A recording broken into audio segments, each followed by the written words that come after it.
Dans la nature, tout est une question de stratégie. Chaque canard le sait. Pour protéger ses œufs, rien ne vaut un bon nid. Discret, en hauteur, avec vue panoramique. Bref, un véritable appartement de luxe. Enfin, luxe, disons plutôt bien situé. Parce que celui-ci, par exemple, a été subtilisé à un pic. Oui, chacun son business. Et c'est ici, à près de 30 mètres du sol, que naissent nos héros du jour. Les canetons. Leur première réalisation dans la vie ? Sortir de leur coquille. La deuxième ? Ne pas paniquer. Car oui, aujourd'hui, c'est leur anniversaire. Et comme tout bon anniversaire, il commence par une chute potentielle de 30 mètres. À peine nés, ils découvrent leur environnement. Le vide, le vent. Et une mère très motivée. Car dans moins de 24 heures, ces petites boules de plumes devront accomplir leur première mission, rejoindre l'eau. Problème, ils ne savent ni voler, ni vraiment réfléchir. Solution, suivre maman, toujours. Un à un, ils s'approchent du bord, regard en bas. Hésitation.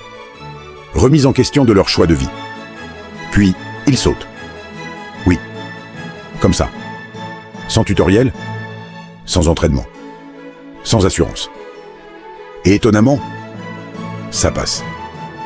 Bienvenue dans la nature, où la gravité est un détail logistique. Mais le plus dur reste à venir.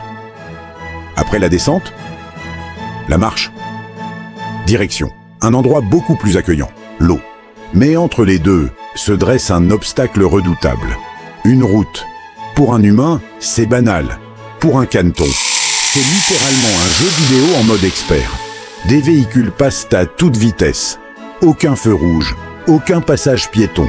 Même pas un petit panneau « Attention caneton mignon ». Rien. La mère observe, analyse, calcule. Enfin, on espère. Le groupe attend. Silence, tension. Et puis, c'est parti. Elle s'élance. Derrière elle, les canetons courent. Enfin, ils essayent de courir. Disons qu'ils pratiquent une forme très personnelle de déplacement rapide. Les voitures approchent. Le timing est serré. Certains accélèrent.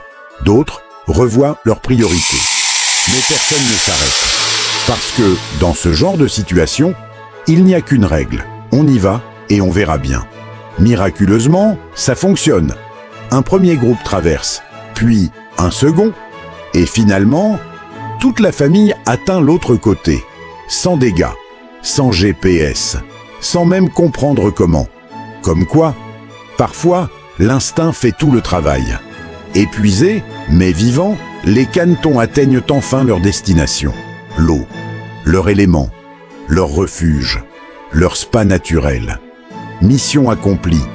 Alors non, ils ne deviendront peut-être jamais des cygnes majestueux. Mais aujourd'hui, ils ont survécu à leur première journée. Et honnêtement, c'est déjà un excellent début.